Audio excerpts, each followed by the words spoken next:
So good that we are still in the morning part of the day. So good morning, all of you. Uh, Good morning, sir. Morning, sir. Morning. So basically, I'll take you through. I think it will be roughly about 1 hour. Uh, I'll take you through the emerging technologies that we are hearing so much about these days. So I have picked up about 3 or 4 of these technologies. I'll take you through them, and basically, what I would request is, if within uh, while I'm speaking, if at any point of time you feel like you need to stop me and ask questions, you are most welcome. Don't wait for the end of the session. If you have any questions, you can just stop me right there, and we can address your questions. So we begin with what we call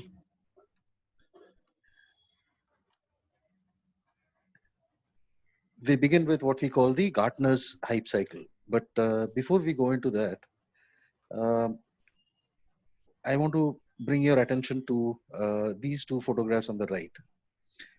So the first one says, and it is a book which says, "What got you here won't get you there."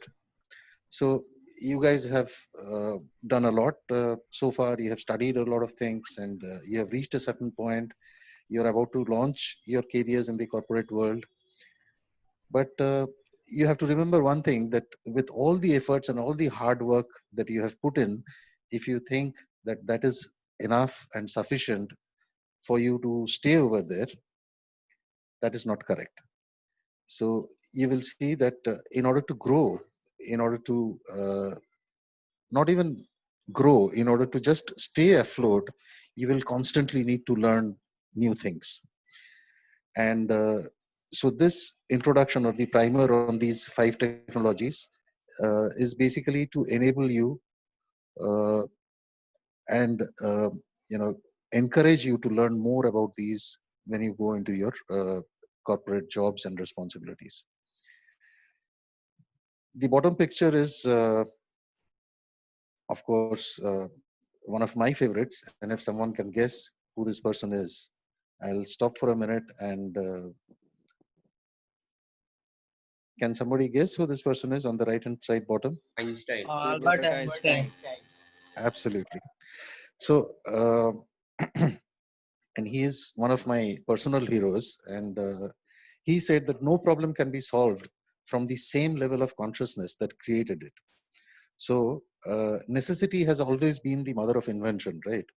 So, if you invent something, it is because you have a problem in hand.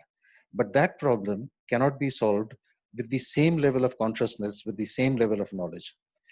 That is why human beings constantly need to grow, constantly need to learn new things and keep afloat. Having said that, I will take you to Gartner's hype cycle.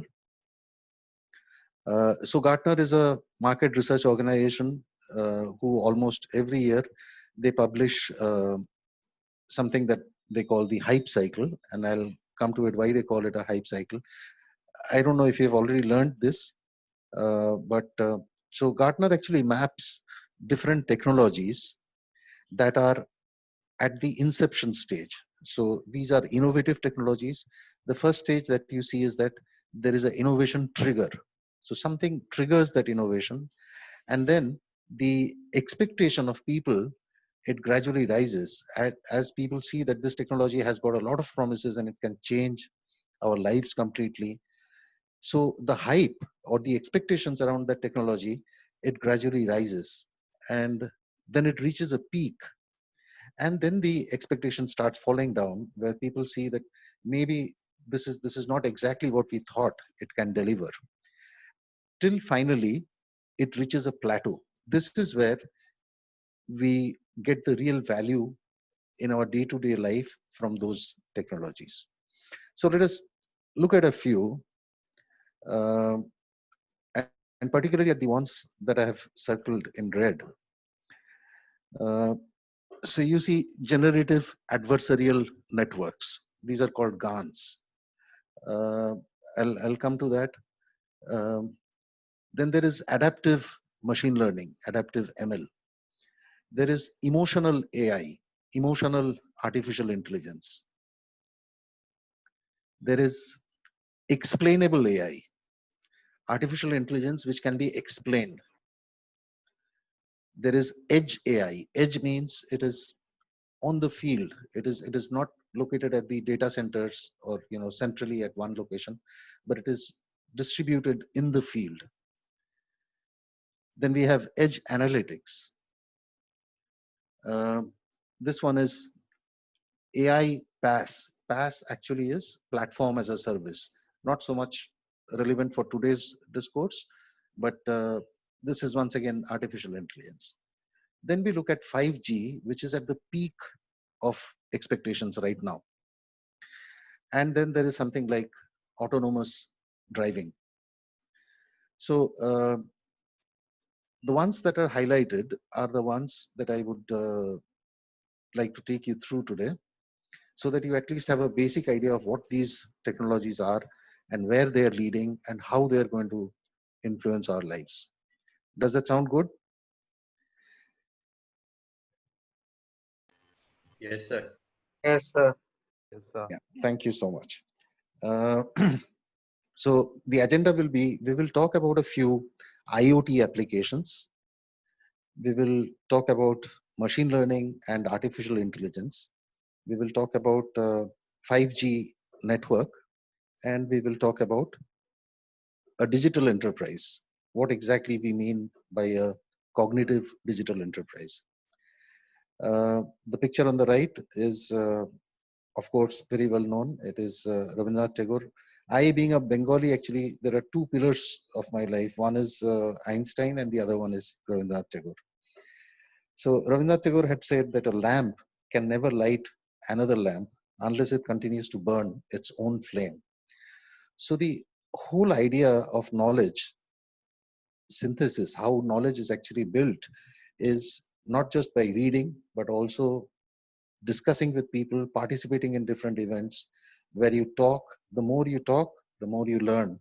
The more you actually, I wouldn't use the word teach, but the more you talk about it, the more you learn. So, and someone uh, who doesn't learn continuously, just like the lamp, if he is not burning on his own, he will never be able to light another lamp.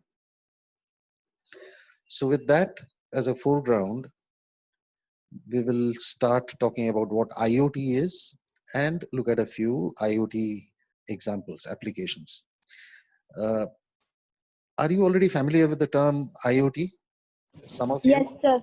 Yes, Yes, sir. sir. Internet of Things. Fantastic. So I think most of the things that I'll cover now, there may be lots of things that you already know about. And if you, sometimes if you want me to speed up, you can ask me to stop, and I will speed up on that. So this is basically the basics of IoT, Internet of Things. Now, Internet, in fact, in our lives, both me and Dr. Roy, when we came out of college, we actually saw the Internet, come into our lives and change everything. Today, you guys take Internet as something that is granted. It is given to you. But I remember when in our third year, email was such a fantastic thing to do. And the minute internet connected all the computers of the world together, just the sheer power of connecting different computers took us to a completely different world. So that is about computers getting connected, and that is how internet came into being. And since then, we all know how it has changed our lives. We are today into social networking, and we exchange messages, and we learn a lot of things. Now, internet actually goes to things also. Things are inanimate objects, they are not human beings. But if things are also capable of interconnecting, if they if they are able to communicate with each other, if they are able to communicate with the back-end intelligence, there are huge possibilities that come out. So IoT is basically a network of physical objects, things, embedded with a little bit of electronics and software and network connectivity, which enables these objects to collect and exchange data. You look around, you see sensors everywhere. Your mobile phone, your smartphone has got, yeah. So your smartphone has got so many sensors built in. Uh, you walk out on the streets and you see there are, weather sensors, there are light sensors, there are temperature sensors, vibration, proximity. There are so many different kinds of sensors. And these were in existence for a long, long time, much before internet came in. So Internet of Things is basically a recent coinage. But frankly speaking, things were interconnected earlier also. Earlier, there were things like in the industry, what we used to call PLCs. PLCs are programmable logic controllers. And within a factory, there were so many sensors which were connected to the PLCs, and the PLCs were, automating a lot of processes in factories. The difference over here is that now these are not only connected with hard wires to a central system like a PLC, but today they are connected over to the internet, and they can, with the internet, we have access to huge number of sensors, and the possibilities grow in multiple folds. So what we see in the bottom is, there are smart devices. Smart devices means they have the electronics and the software to connect to something that is called a gateway. So a gateway actually aggregates the data from all these sensors. Today, people say that, data is the new oil. Just like oil fueled our economy maybe a decade back, today data has become the new oil in our lives. So when these devices are sending data, you see this lock icon over here means that it is encrypted, and security is extremely important in these kind of things. Supposing this sensor that we are talking about is actually is a camera, uh, which is which is looking at a particular point in a city. Now, if you can hack into this camera, then you can imagine what all things you can do. So security is extremely important. IoT security plays a major role in interconnecting all these equipments. Gateway is also an edge device. By edge, I mean it is still sitting on the field. So if the camera is mounted in the field, the gateway is also mounted in the field. The function of the gateway is to collect data from these sensors and transmit it onto the backend, which can be a cloud, it can be a data center, it can be a captive data center. And from the cloud, it goes to different smart applications, which is where the human interface comes in. So this is altogether bundled together is a smart IoT solution.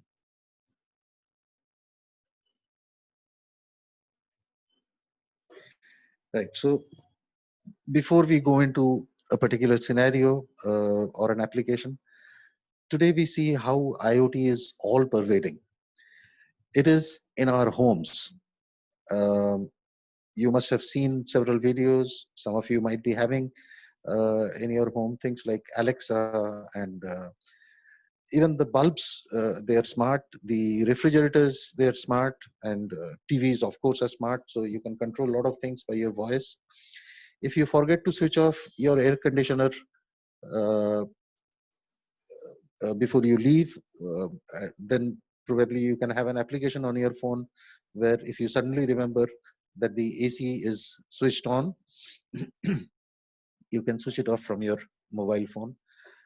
Think of a situation where your refrigerator, in a compressor, there is a problem, and gradually the health of the compressor is deteriorating with time, and the compressor is able to let you know in advance, maybe 1 or 2 months in advance, saying that, boss, I'm going to fail in the next 1 month.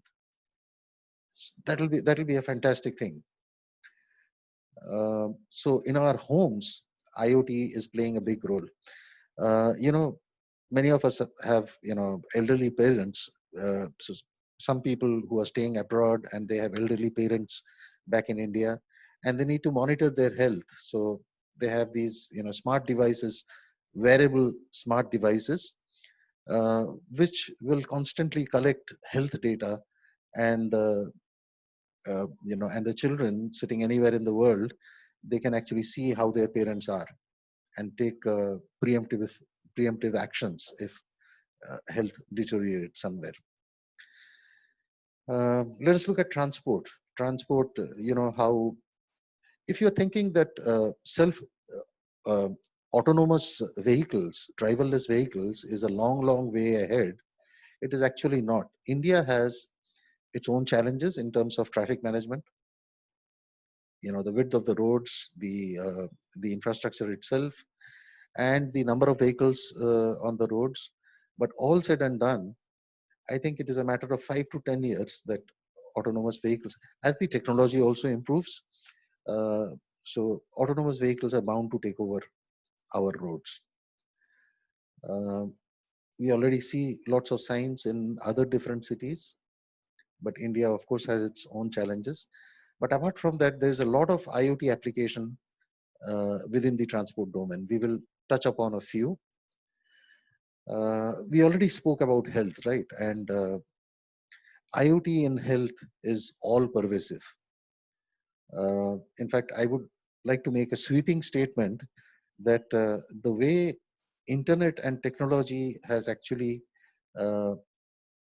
has actually gone into medical sciences and health sciences, uh, it is one of the uh, biggest examples of how technology can influence lives. Um we have smart buildings, starting from access control in the buildings, parking in the buildings. Uh, then you go to HVAC systems, which are basically, if it is a centrally air conditioned building. Uh, you look at malls, right? So IoT is so much pervasive that today we talk about smart buildings, where access control can be through RF RFID tags, or even face recognition. So uh, if you're driving into a particular building and try to park your car, right from that moment, a camera will actually sense you know the license plate and automatically give you access to the building. You go and park inside. Your access is controlled again through face recognition. So all these are IoT examples in smart buildings, which also extends to cities. And we all know, that this government had put in a lot of focus onto building smart cities. We know that there were 99 cities which were targeted as smart cities. Let us take a small example now, where we go for shopping. And so the first thing is, the minute you enter the door, the scanners will identify who you are and what has been your purchasing habits. So if you're walking into a DMart, uh, the store keepers will automatically know that you have walked in.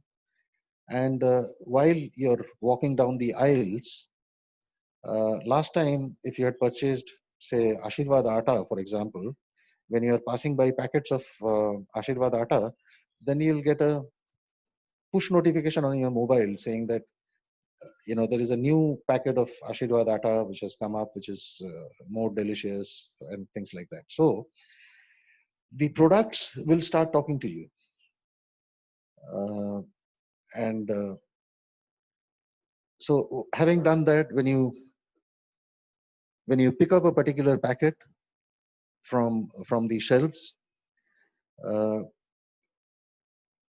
the shelf will automatically alert the staff over there that this needs to be replenished, because you have already taken some packets from there and the shelves need to be replenished. To the final checkout, where you go and pay with your card, your wallet. So we are already familiar with that part of the automation. I would like to bring your notice to this small device, which is called a Bluetooth beacon, um, which is basically a push notification device. So uh, if the if the goods that I spoke about, if they are equipped with something that is called Bluetooth beacon, a beacon is something like, what is the figure that you see on the right side bottom. A beacon is something that is there in a lighthouse, and the beacon itself is not able to see what ships are around, right? So it is just showing a light, and it is up to the ships to see where that light is. A Bluetooth beacon is similar. Of course, the name Bluetooth comes from that it uses Bluetooth as a technology, and not just Bluetooth, it uses BLE. BLE is Bluetooth Low Energy. So it is battery powered, and they can, depending on the range that you configure for the Bluetooth beacons, uh, their life can vary. So one Bluetooth beacon can, operate seamlessly for 5 years or even longer. So what you do in a shop is basically you configure a Bluetooth beacon to transmit for say about 10 meters or so. So if somebody comes in within those 10 meters, and if you already have Bluetooth activated in your phone, and if you have an app which can take these push notifications, then it'll pop up on your mobile screen that, this is the new Ashirvad Atta. So this was just an example, but I think it gives you some idea of how Bluetooth beacons can change the marketing scenario of the country.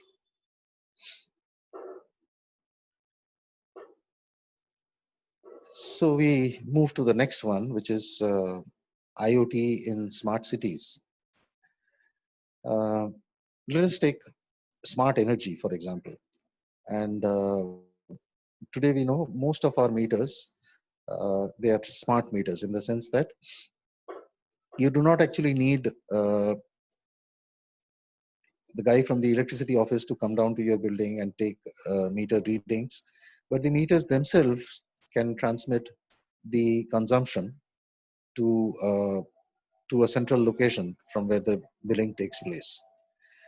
Uh, this is just a small part of what we call a smart energy, but energy as a whole is a huge gamut is huge, where you can think of renewable energies and how you can predict what will be the consumption today and tomorrow, and based on that, the energy distribution, the energy generation, everything can change based on these predictions.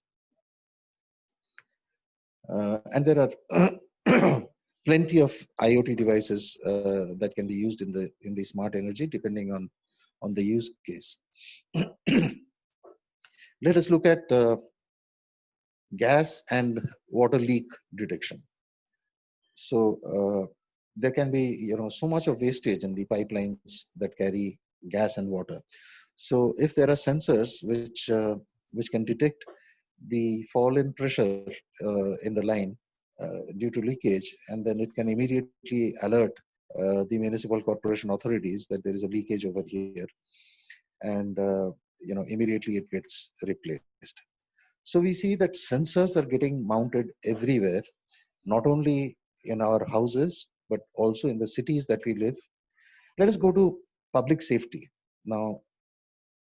I imagine most of us are from Mumbai, and we know, after the Taj incident and after the terrorist attack, there has been 10,000 cameras installed in different places in the city. So it is like 10,000 additional policemen being deployed in different parts of the city. So these cameras act as a huge deterrent for crime. Um,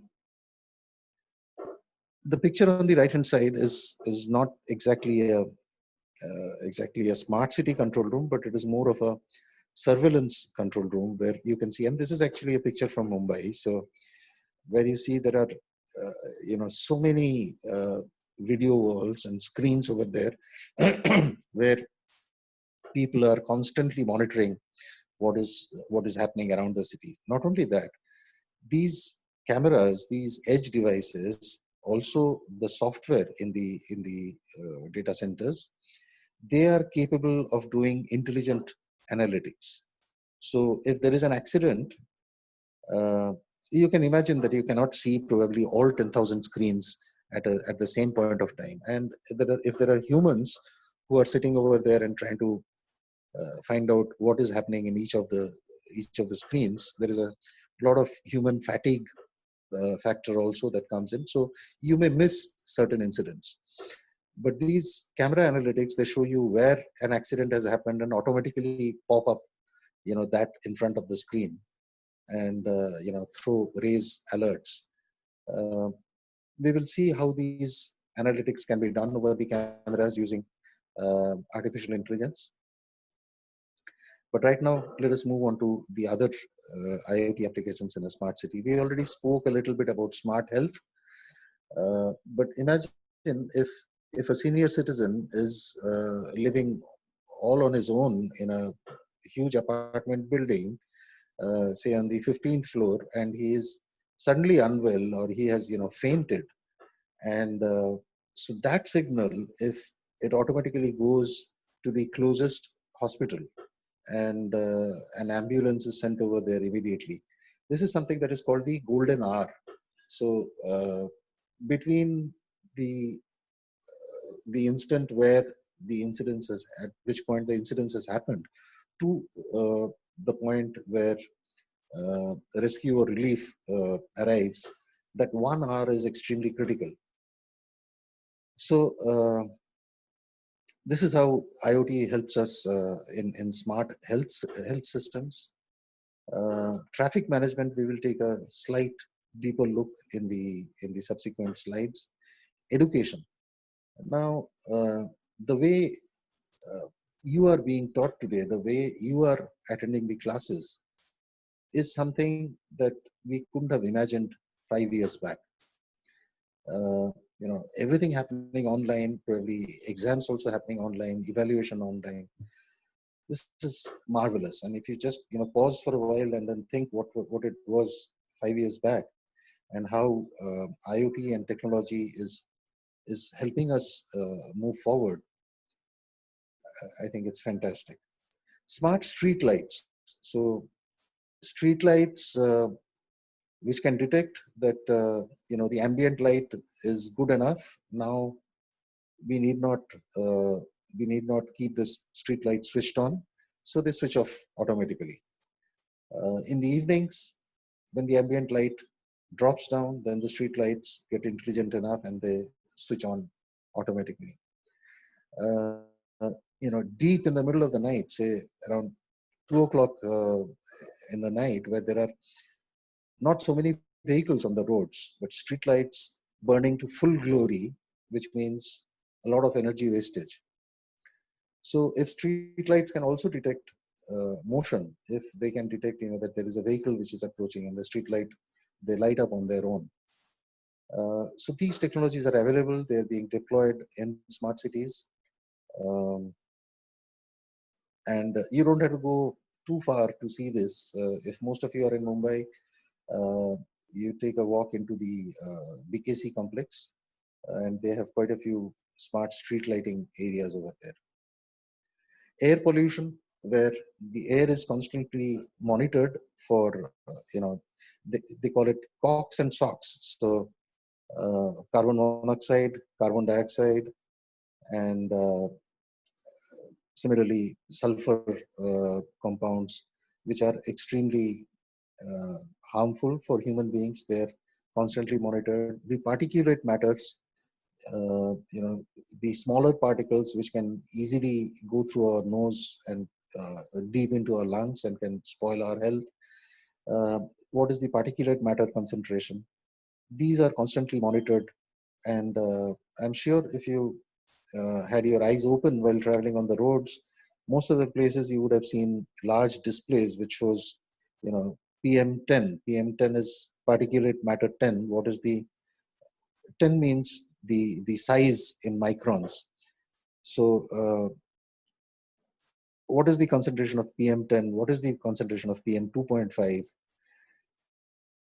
And these are constantly used to monitor the air that we live in. Smart parking. Uh, Mumbai has got a huge parking problem. Uh, so there are apps today which will tell you if you are going to a particular place, then where are the parking places that are available, and you can book them online. And if there are enough parking slots available over there. We already spoke about smart home, smart environment a little bit. Waste management is also an interesting topic. Uh, I have waste management as a separate slide, so we will talk about it a little more. Then there is, of course, electric vehicle charging points. With more and more electric vehicles coming in, and with a lot of focus on energy conservation and emission control, electric vehicles are getting more and more popular. So smart cities will have a lot of electrical vehicle charging points also. Now, the figure that you see on the right is not exactly a smart city control center. I spoke about it, but a smart city control center also looks similar, except that all these devices, they communicate directly to the smart city control center. And if there are, any instances where human intervention is required, then the system automatically pops that up. And there are also intelligent dashboards which give you the health of the city at a glance. What is happening where? So that is the power of IoT that we see today. Let us look at into slightly more depth uh, into a few more applications. This is what we see on the top left is area traffic control, where there are cameras looking on the streets and they're finding out how many vehicles are passing. The traffic light changes automatically based on the demands. It sounds too good to be true in Mumbai, but in Mumbai also, this kind of system has been applied. What we see on the right hand side top is a smart parking system. So there are sensors embedded on the roads. It could be on the roads. If it is a enclosed space, it could be in the roof. Like if you go into the international airport parking, you will see, there are sensors above each car slot. So you know at a glance, how many parking slots are free.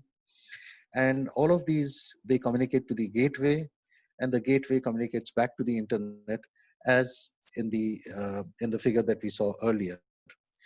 We spoke briefly about smart street lighting. So what we see on the left hand side bottom is an example of smart street lighting. So you see that the lights have lit up only when it sees that a vehicle is passing, and when it goes over to the next uh, lamp post, this light, it'll light itself automatically. This is waste management on the right hand side. So what we see over here is that the garbage bins, they continuously transmit information. So they are fitted with a sensor, which could either be a weight sensor or an infrared sensor, which looks at the level of the garbage inside, and it sends a signal to the central place, so that the garbage collector van, it knows which route it has to take. The advantages are you don't see too many garbage bins which are overfilled. Moving on, IoT expanded into what we call IIoT. IIoT is industrial IoT. We talk about Industry 4.0, which is the fourth industry revolution, and has got a huge IoT play in that. We talk about cobots. Cobots are collaborative robots which work together with human beings. Earlier, people were scared to work with robots. Robots were put in a cage, and why scared? Because there was a lot of uh, danger. The human being, the robot does not realize that there is a human being close by, and if it is handling something sharp, something heavy, there were lots of chances of accidents. So cobots are much more sensitive. They can sense if there is a human being around, and then it changes its behavior accordingly. And I just remember having seen a small news clip where Tim Cook, Apple CEO, a few days back, he mentioned that China is his most favorite place for assembly of iPhones and particularly those earpods, because there are very small components which need to be assembled. And in China, they have plenty of workers who are actually accustomed to working with cobots. Sir, Uh, even, sorry to disturb, but even in Google, they realized that two supercomputers were talking with themselves, sir. So Google had to immediately shut down because the two computers were taking decisions on themselves. Absolutely, absolutely, yes. So there will be negative impacts. There will be, uh, but I think we have to learn to live with it and build our security systems, build our technologies in such a way that it is used more for the benefits of human beings and not for something that is detrimental. Sir, Elon Musk and this Mark Zuckerberg had a fight on this topic only, security and AI. Yes, it's an overwhelming topic. Uh, yeah, I think that there can be many discussions, but there is always a new technology always has got some advantages. We need to look at and use most of the advantages. Like anything has got its positive side and its negative side. But the intelligence of human being, the goodness of human being, is about using the positive side of it to benefit entire mankind. People, if they get more and more selfish, and then people tend to use the negative sides more frequently. But I think that is where human beings and machines differ. We have that sense where we can know what is good for us and what is bad for us. So moving on, and thank you for interjecting. Thank you for participating. I think this is great. um, so what we see on the right is digital twins. So digital twins are not just simple models. They are extremely complicated models where you are actually modeling the function of the entire thing. Think of a single pump and think of what all things are influencing the action of the pump, what the pump is used for, uh, and then you do a model in which you can do complete digital simulation. So now I move from a pump to a turbine. So in a turbine, if you see that the vibration, the case vibration is increasing with time, and you need to take some actions. So then you open up the digital twin. The digital twin is nothing but a computer generated model of the physical object. And you go deep inside, and then you see if you change this component, then what is the impact? And how much time do you take to change this? So do you actually need to shut down the turbine and do a maintenance work? Think of a flight. I'm I'm reminded of a movie that I saw in my childhood, which is Apollo 13, where this is the most successful failed mission, uh, where they were facing a lot of difficulties, and they were running short of oxygen, and where they finally decided to come back to Earth. And the simulations that were taking place in the ground in the control room, where the chief, he said that let us simulate the entire thing and let us not have anything that those people don't have. So everything, all the electric power, everything was failing on board, and they were simulating the ground situation, uh, keeping in mind that we should not be using something that the astronauts do not have. Now, if we had digital twins at that point of time, probably we wouldn't have needed that kind of a leadership. The digital twin, we could have just simulated in a matter of minutes and got everything into place. So that makes me realize that I have to hurry this up a little bit. I'm trying to play a movie. So I will just play a movie and you guys will have to tell me if the audio is audible to you. If it is not, then I will take you through the slides and explain this. So I'll just play it for 10 seconds and stop, and then if someone can tell me if the audio is audible to you.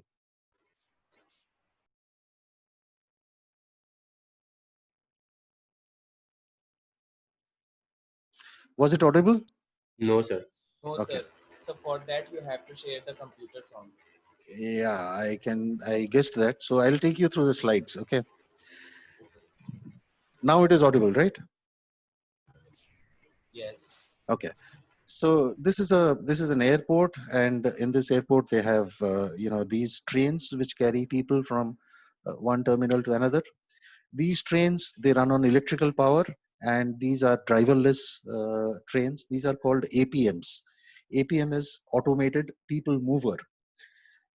So while moving, actually they draw power from these rails, and these rails are supported by these poles.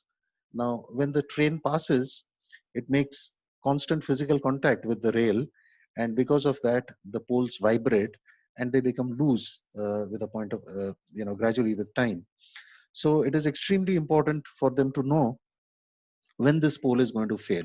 So we will just see how we applied IoT over here, and a little bit of a artificial intelligence with some predictive tools which help them. So this is how the entire configuration had worked. We have vibration sensors talking to the gateways, finally to the cloud, where we have a backend application. But this is the architecture. Let us not talk too much about it. So the poles were fitted with accelerometers, and this is how the accelerometer waveforms look like. So this is the x-axis, this is the y-axis, and this is the z-axis. And if you take a closer look, this is how the accelerometer waveform looks like. So what was done was, the accelerometer data was used to find out when is the quiet time, which means the train is not passing, and at what times the train is passing. So you use some, AI algorithms to find out when the train is passing. And then you find out from here the anomalous vibrations. By anomalies, we mean something that is normal and something that is abnormal. And you build a model object which is able to distinguish between these normal vibrations and abnormal vibrations. I will quickly skip all this. Just a thought over here that sometimes these waveforms, they need to be seen in the frequency domain also. So there's something called Fourier transform, which can actually help you see in the frequency domains. I'll skip all this. And here, if you see that the third figure from the top on the right, that shows that today the health of the pole is perfectly good. So it is this point on the top, it shows you that the health of the pole is perfectly good. As time progresses, this health gradually slides down, so that that how long is the life of the pole now at this point of time. And having known that, you can send your maintenance engineers to do preventive maintenance. So this is one brief case which shows. Let us have a few fast questions, and anybody can respond from there. So IoT allows inanimate objects to connect to the cloud. Is this true or false? Sir, I think it is true. Absolutely. An accelerometer can be found inside a smartphone. Is this true or false? True, sir. True. Absolutely. A GPS sensor can perform well inside a tunnel because there is very little noise. Is this true or false? True, sir. True. Think about it. How GPS sensors communicate.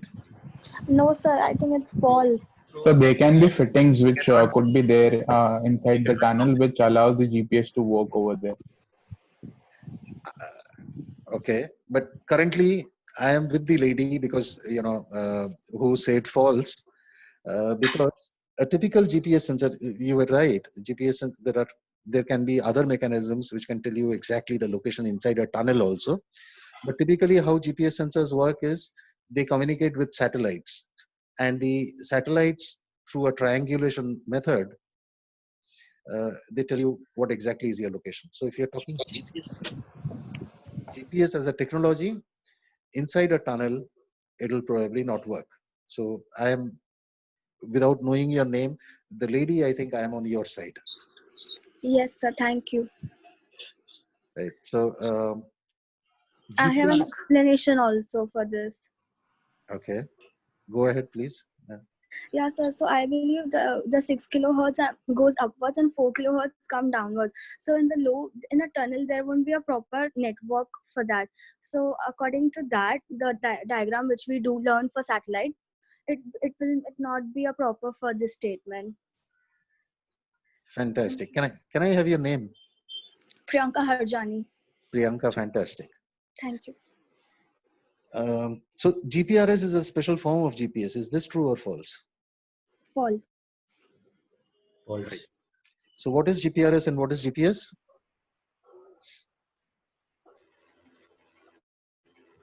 Sir, GPRS is a connectivity, telecom connectivity, and GPS is a kind of location that provide location info. Great. So GPS stands for Global Positioning System, which is basically about, and you're right, I am just explaining the acronyms. And GPRS is General Packet Radio Service. Absolutely. Is that Priyanka once again? Yes, sir. Great. We will talk about machine learning. I think already I can see that I'll run out of time. So what is machine learning? And this is my personal definition. Machine learning is computation of predictions based on data provided for learning through mathematical algorithms without telling the machine explicitly what to do. And machine learning has been there, right from 1960s, and there has been plenty of work done on machine learning. Why machine learning was not did not have that kind of a popularity as it has today is because in those days we did not have enough data. Now we are generating data everywhere. We are generating data through our Facebook posts, through our Twitter posts, through WhatsApp, and with that kind of data, gradually, machine learning is gaining its significance. So when it is machine learning, basically, mostly it tries to address two kinds of problems. One is called regression. The other one is classification. Classification is clearly when you try to put data observations into different classes, and regression is where you are trying to predict a number. We will look at some more detail into this. But machine learning methods can be supervised or they can be unsupervised also. Supervised means where you already have a data and you know that this, supposing we are looking at bank transactions and or say credit card transactions, and we have data in which we say that this particular data is for a fraudulent transaction. This particular data is for a non-fraudulent or an authorized transaction. So when we have this kind of a data to train our systems on, it is called supervised learning. So we put that data and then we tell the model that this is how you learn. This is a good transaction. This is a bad transaction. Or it can be unsupervised, like the one that I mentioned in the IoT example earlier. From the vibration sensor, we have to find out when the train is passing and when the train is not passing. So there is no data to train the model beforehand that this is how you should behave, but it learns on its own. And this is, once again, this is a lovely book to read, Algorithms to Live By. So as we know that computers understand only numbers, right? While the kind of data that we are generating today, be it speech, be it our posts, everything is text, and there is so much of unstructured data. We will see how the computer, through what kind of algorithms computers change this to to a more meaningful data for the computer. So we always do a train test split. If you have a data of say 100 observations, we split that into 80 and 20. So we use that 80 part to train and then the 20 part to test. So in this, we have both the actual results and the predictions that my model makes, and we can compare between the two. So what did my model predict and what is the truth? Probably because of my speed, it may not be so understandable right now, but I'm still trying to gather a little more speed. So let us look at an example where you guys will soon be you're appearing for interviews and you'll soon join jobs. So this is probably how you expect your salary to grow with your experience. So if we say that salary is the dependent variable and experience is the independent variable, there can be some sort of a relationship between those two. When you start, you don't start with a zero salary, you start with a particular salary. That is why this does not start from zero. And these are the red points are the observation points where we have some data looking at the experience of people and how much salary they draw. Now the problem to you is to find out, when you have experience somewhere in the middle, how much salary are you likely to draw? So what we use over here is regression. And what we do is we try to fit, now this is a simple linear regression where we try to fit a simple straight line and we see that what is the distance of the data points from this straight line and sum them up, add them up together, and that is my error. So we see which straight line gives me the least error. That is the best possible line. Here we spoke about salary and only one dependent variable, that is experience, but there could be several other dependent variables.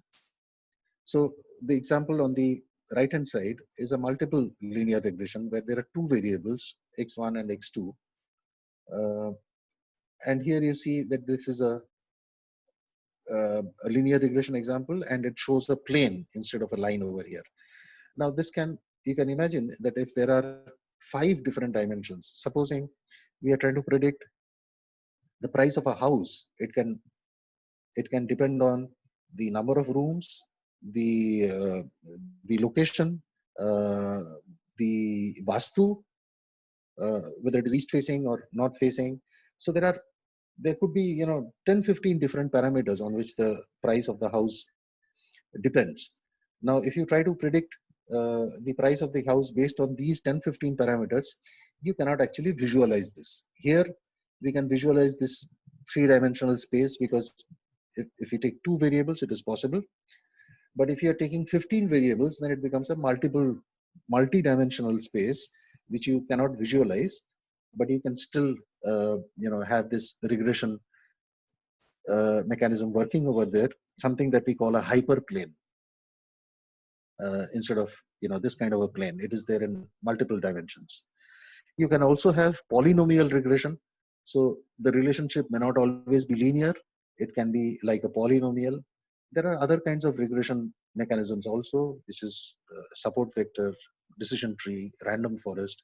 We won't go into details of that.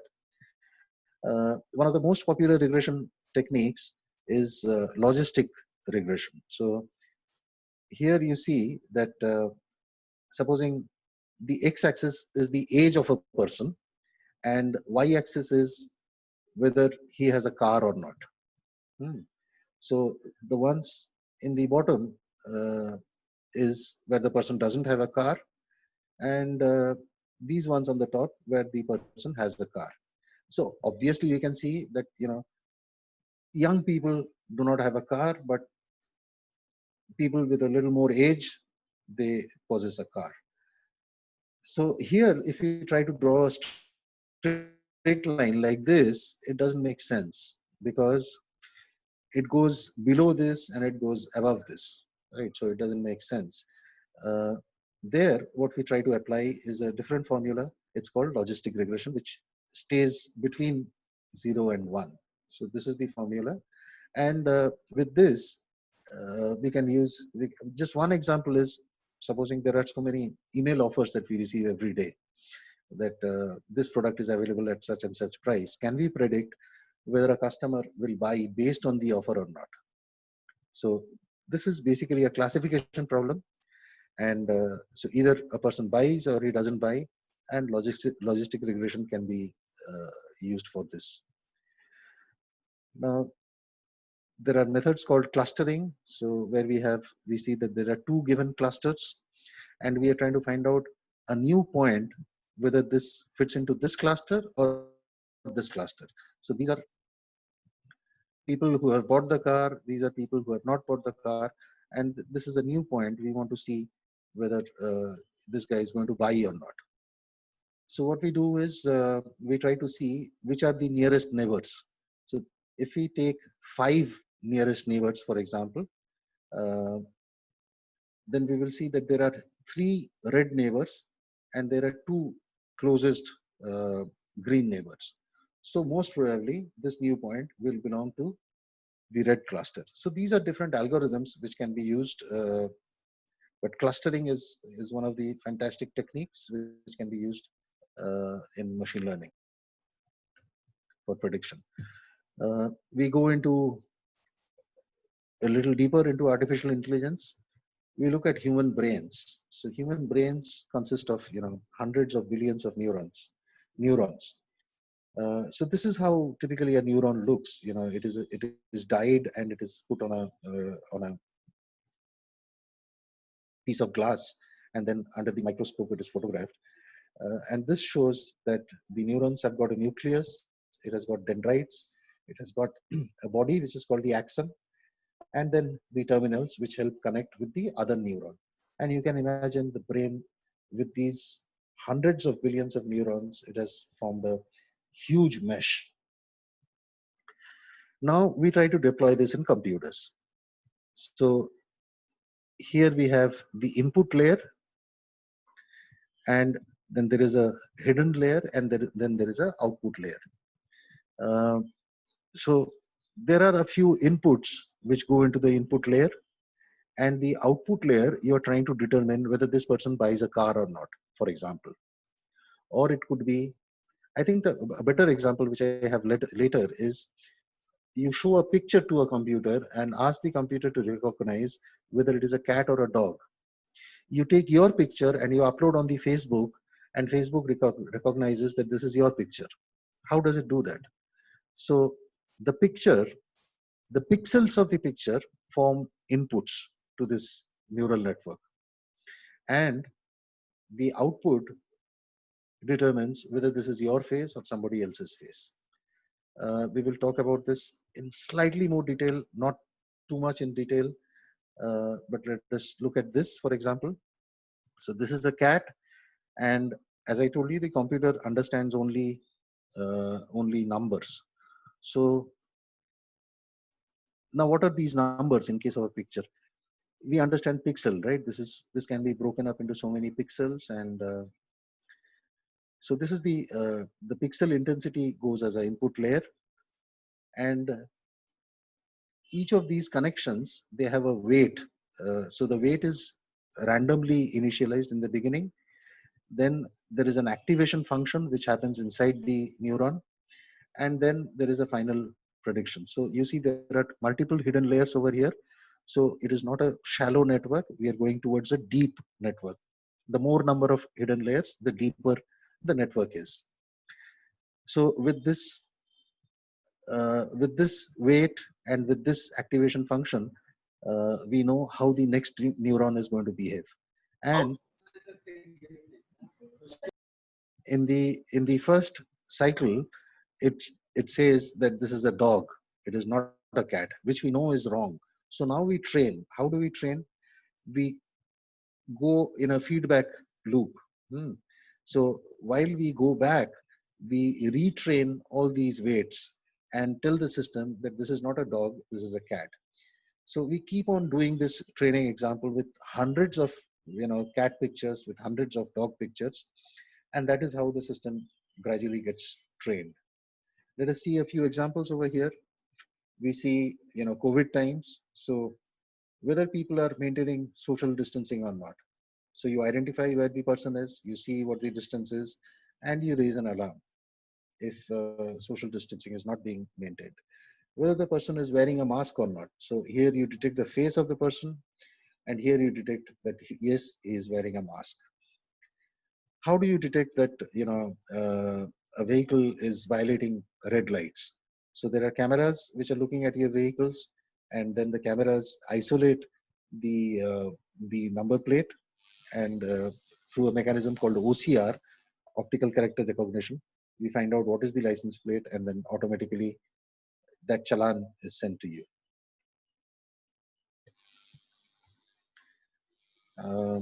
We talk a little bit about speech recognition. We know about Alexa, Siri. The challenges are, the big challenge is the English language itself. So red, whether it is the red color or red, I have read this book, is one challenge. Whether it is dancing and smile, or it is dance, sing, and smile. When we speak, it is very difficult for the computer to recognize. When you say hello, there can be different ways in which you can say hello. And the phrases and the idioms that are used in English. If you say birds down, it actually means the feather of a bird, but it can also mean that the bird has come down. So understanding and interpreting that. And then, of course, when you're speaking, there are noises from external sources. This is a call center use case where you speak over the telephone, and then the query is automatically identified. You ask him, "Can I get my bank statement?" What you do is automatic speech recognition, and you find out what this person. Not just that, so you convert that into text. Then you do what is called NLP. NLP is natural language processing, and you find out what exactly is the meaning of this word, and then you pop up the bank statement in front of the customer.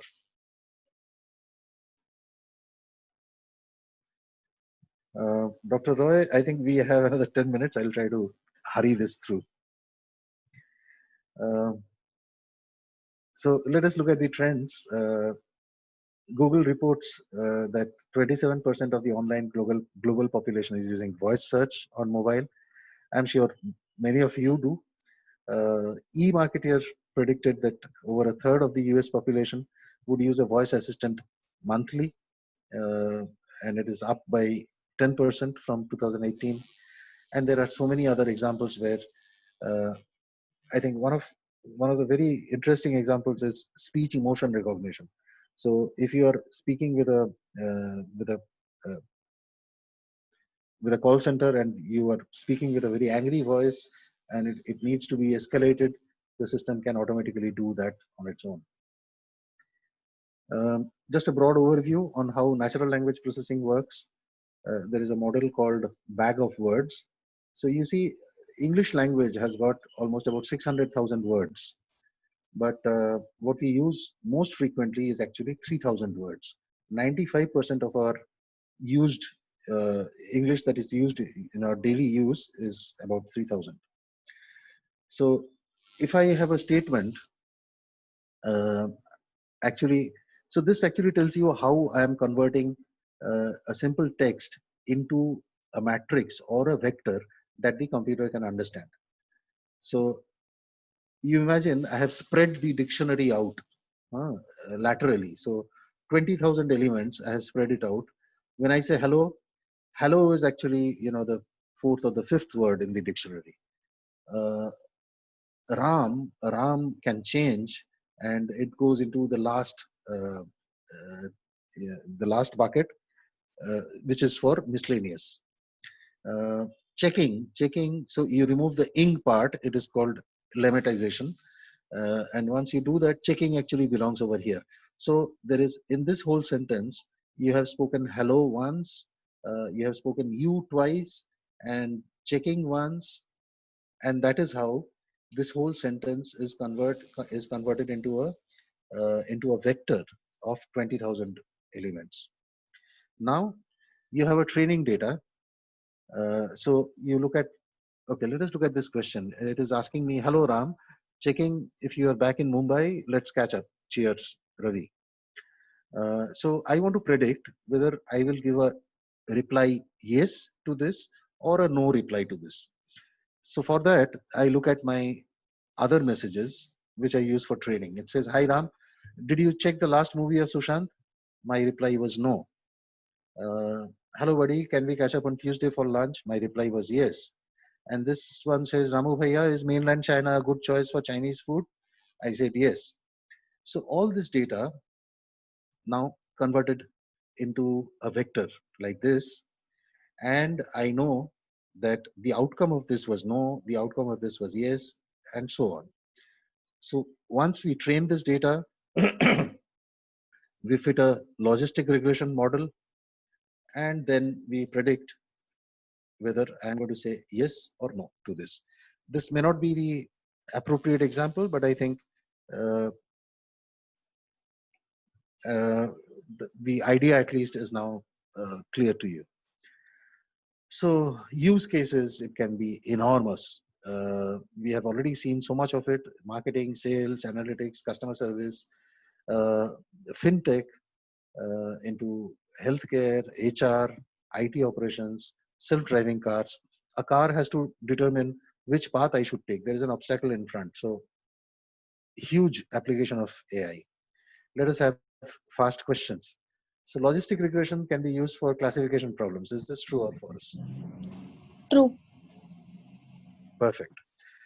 I didn't speak about this. Sigmoid and ReLU are different types of, no, we won't go into this. Bag of word models can be used for sentiment analysis. Is this true or false? True, absolutely. True. Deep neural networks are used in automatic speech recognition. Is this true or false? True. Absolutely. 5G network in a very short time. Um, we have seen antennas. I don't think you people have seen antennas. Uh, in 1980s, when I joined my job in 89, my first job, and my boss used to have a huge mobile like this. And when I used to make sales calls with him, he would, just take it out of his bag, and we had to have a special carry bag for that mobile. So from that day, 1G, which was not any data at all, just voice, to 2G to 3G to 4G and today 5G. Now, just a little bit of a mathematics over here. The speed of light is the frequency into the wavelength. If we go into 5G and if we look at the kind of frequencies that we are going to use, uh, the wavelength is in millimeters, which is why 5G is also called a millimeter wave. Now look at this. This is the entire electromagnetic spectrum. The top side of the spectrum is, we see visible light over here on the higher end. Beyond that, there is ultraviolet, there are X-rays, and there are gamma rays.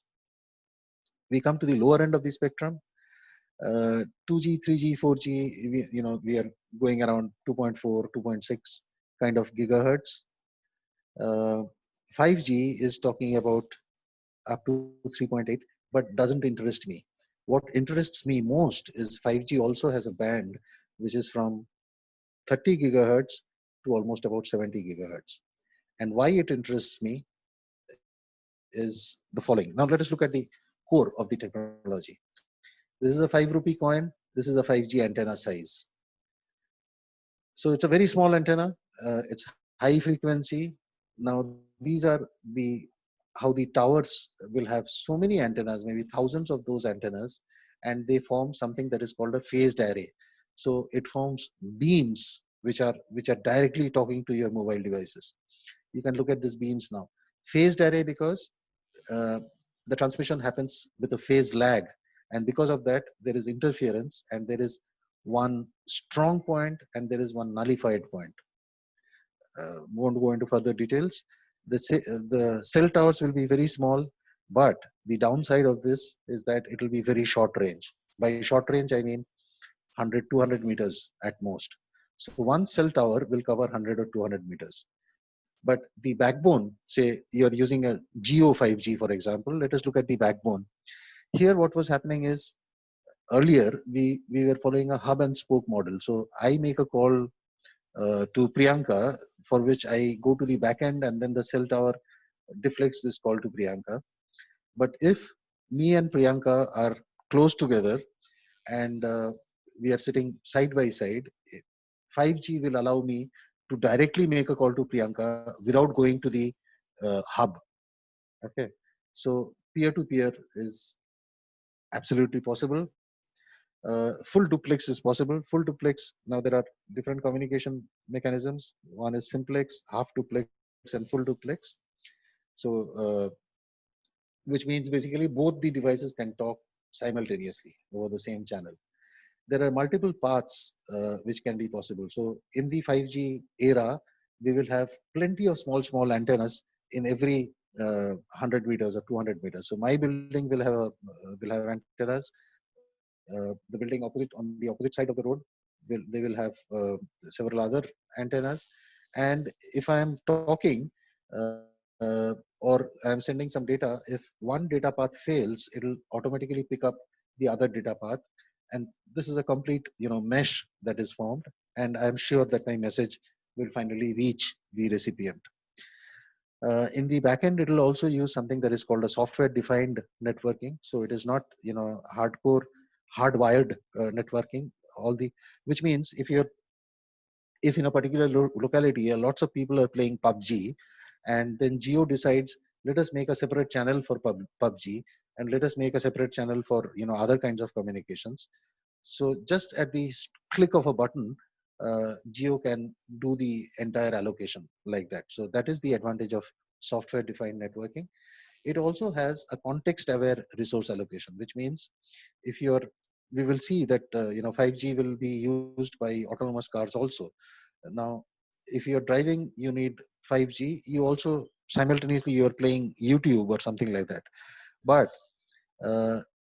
because of your YouTube, if your vehicle goes, if the vehicle communication goes far, and you're about to meet with an accident, the backend will automatically understand what is more important. So it knows the context. It knows whether YouTube is more important or whether the autonomous vehicle channel is more important. So it gives automatically more focus. It cuts off your YouTube and gives more resource to the autonomous vehicle. What we still do not know is impact on health. Birds, they give a fantastic indication of how it is going to impact. We have seen the way the number of birds have reduced ever since the mobile towers have come in. So impact on health for 5G, we still do not know. Location data, it gives you precise location data because there are much closer antennas. Today, if the police wants to track a criminal with his GPS or from his mobile coordinates, IP address. IP addresses, yeah, they can probably find out maybe in a range of 100, 200 meters. But if you're using 5G, it'll tell you whether you are inside the toilet or inside your drawing room. So in a distance of maybe 1 meter or 2 meters kind of a resolution, it can tell you about your location data. Coverage is a big problem. Most of us use, Tata Sky, DTH, where the antennas are outdoors, and you have seen the kind of problems that happens when there is rain. If that happens with 5G, then that will be terrible. So with all this, what is the use of 5G? And that reminds me of Faraday. When he discovered electricity, then a lady, she asked him, what is the use of all this discovery? He said, what is the use of electricity? And then Faraday replied that, what good is a newborn baby? So that is what 5G is. We already spoke a little bit about smart grid, so I won't go into this. We spoke about autonomous vehicles and how 5G will be used for communicating from one vehicle to another vehicle, how 5G will communicate with the infrastructure, with the poles on the roads. Fast questions. 5G, like microwaves, can be used for cooking. What do you think? Sir, it can be. It can be, but 5G will have so little power that it'll need days or maybe years to cook your chicken. 5G can communicate over longer distances than 2G. True. No, 5G can, the range is much limited, much reduced, which is why we need many antennas in a small distance. If 5G is used, location data can easily be found using triangulation method. Yes, location data can easily be found, but not by using triangulation method.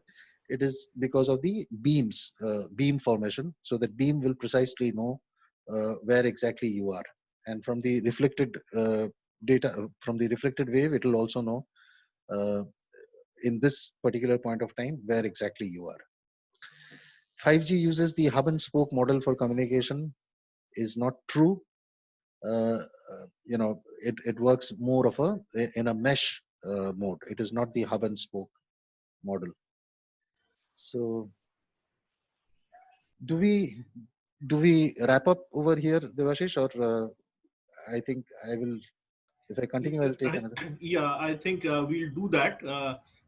Students, what do you want? You have classes later, no? You have, so what we'll do is that we'll take another 2 minutes in this, and then we'll stop it for the day. And any questions Okay, sir. can be emailed to me. I'll coordinate with Professor Nilanjan and get you the answer. So we'll skip out the question and answer session. Professor Nilanjan, you can carry on for another 5 minutes maximum. Okay.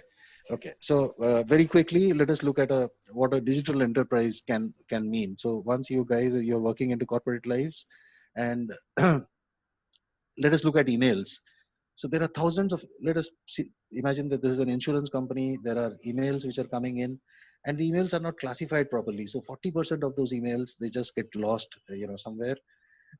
Someone needs to evaluate what is the content of that email, and then the emails have to be sent to the respective departments. So there are high chances of error. This is the current situation today. What a cognitive enterprise will do is they will automate the entire system. So an email will have attachments, and they will have a content collector which will collect each email, and it will pre-process if there are attachments which need OCR. OCR is a picture, a JPEG kind of a thing needs OCR to extract the text from there. It'll take through a transformation process, then it'll classify those emails automatically, whether this email is meant for policy or it is for your address proof and things like that.